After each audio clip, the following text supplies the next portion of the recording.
ముందుగా మీడియా మిత్రులందరికీ నా నుంచి ధన్యవాదాలు. ఇక్కడ తెలంగాణ ప్రభుత్వం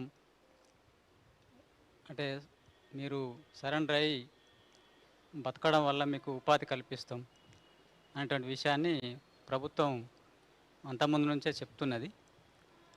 దాని నుంచి మేము కూడా ఇప్పుడున్న పరిస్థితి లోపల ఈ సాయుధ పోరాటం అనేటువంటిది పనిచేయడం అనేటువంటిది కష్టం, జరగదు. ఇప్పుడు ఆధునిక టెక్నాలజీ తర్వాత కమ్యూనికేషను పెరిగినటువంటి ఈ పరిస్థితులలో సాయుధ పోరాటం అనేటువంటిది నడవ నడవ నడవదు ఇప్పుడు.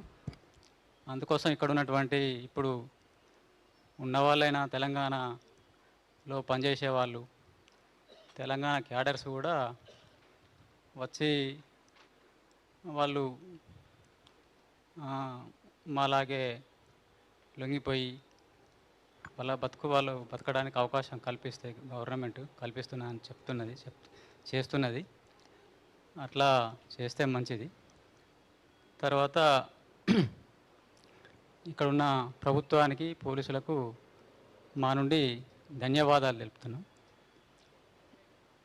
రాజిరెడ్డి గారు ఇప్పుడు దేవిజీ మీ దగ్గరే ఉన్నాడు. ఎందుకంటే దేవిజీ మీ దగ్గర ఉన్నది ఒక స్టేట్మెంట్ వచ్చింది, కానీ చూస్తేనే మాత్రం కొంచెం కన్ఫ్యూజన్ ఉంది. దేవిజీ ఉన్నాడా లేడా మీ దగ్గర?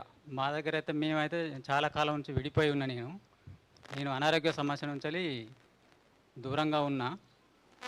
తర్వాత నేను అనారోగ్య సమస్య నుంచి లొంగిపోతున్నా. ఆయన పరిస్థితి నాకు పూర్తి తెలియదు. ముందుగా